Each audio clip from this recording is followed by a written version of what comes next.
sa a yau na tsara. Ashe aiki ne gabanmu, dole mu zo mu yi gaisuwar mu gaban sa baba uban gidanmu. To yau ga masu waka mun zo ne idan mu gaishe ka, madafan nan ne naka. Sai jogo a gidan soja gure dai, ga waka ta ɗan gidan girma mai kyauta yana naɗawa Alhaji MT Ibrahim. Je ka alabiya saraki, lamarin ka fa babu zalunci, ba ka san mai cin hanci ko wani mai munafunci. Wannan kuma bai wace mai irin haka ya dace doga. To kai dai sai ta lillahi, don ka wuce dukka mai mashi ko mai jifa da garwashi. To ko mai har sashi kai ne dan baban shi jagayya.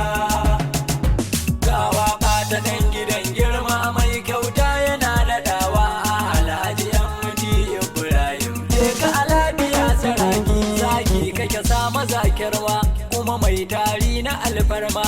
Addu'ar mu akan ka ne mu ma kuma mun yi himma, mun zo gummai kima sai baba.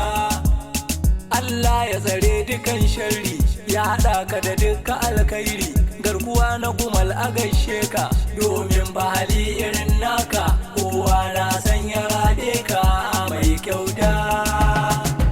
Ga waka ta ɗan gidan girma mai kyauta yana naɗawa Alhaji MT Ibrahim. Je ka alabiya saraki, angon Fauzi a gaishe ka, angon Sa'ada gaishe ka, baban Ibrahim gaishe ka, sai baban Hamsa uka na gaishe ka jagayya.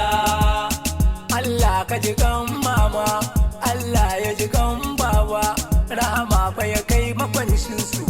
Yo amin Allah, amin ya Allah, to amin.